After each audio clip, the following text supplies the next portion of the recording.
Yesterday you threw some images into Codepen, did a little bit of HTML with an image tag over here, sourcing our images from Imager, whatever it's called, like this, and a little bit of CSS. So I want to progress today into doing a bit of Bootstrap stuff. So first reminder is you need to go to here, and in this window, just remind you where here was, this is a little cog next to the CSS, and in this window scroll down, search for Bootstrap, and you want to install the Twitter Bootstrap thing. Okay, so that enables us to use all the Bootstrap libraries. Now obviously we want to go into all the detail of how Bootstrap all works, but given the distance that we're working at, I thought what might be an interesting thing to start with is diving in and using a Bootstrap template. So the W3 Schools page, if you scroll down past all the bootstrappy stuff, you get to Bootstrap for theme, a basic template, which is this one here, which is, it's alright, it's nice. It's a relatively complex layout, and it's got these two things side by side. It is responsive, and it's got some links and stuff down here. We can do a lot with this. So the easiest way for you guys to use this is to scroll down and click try it yourself, at which point it's got everything mixed in together. So it's got all the styles, obviously. It's got this fake image, which we'll come to in a second.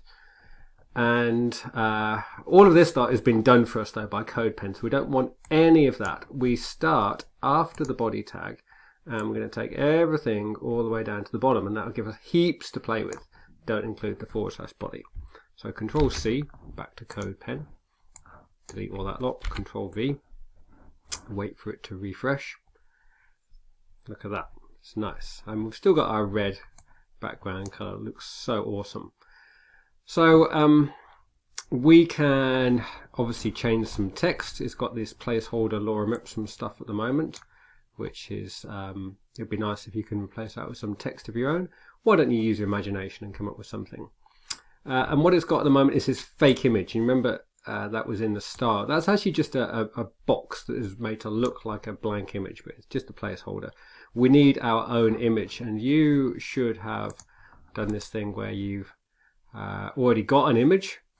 Open image in new tab, and we can just grab that. Let's throw that in. So getting rid of that entire div thing, because that's just the fake image. I'm putting in an img src equals and paste the URL.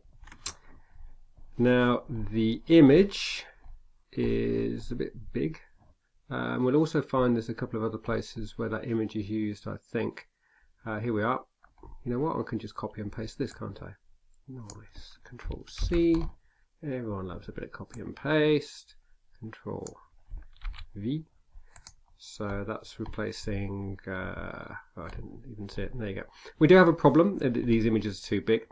So you may remember that class equals image-fluid makes the image resize to fit inside the box that it's in, and you can see that right there. It's worked on that one, and I'll need to take that and apply it to the other image as well. Would have been nice if I'd done that first and then copied and pasted together, wouldn't it? But there you go. So I would like you to see what you can do with the images that you've already got. You can think about putting some headings of your own in and text of your own and into this template, and then it's up to you just how much effort you put into making it look absolutely awesome.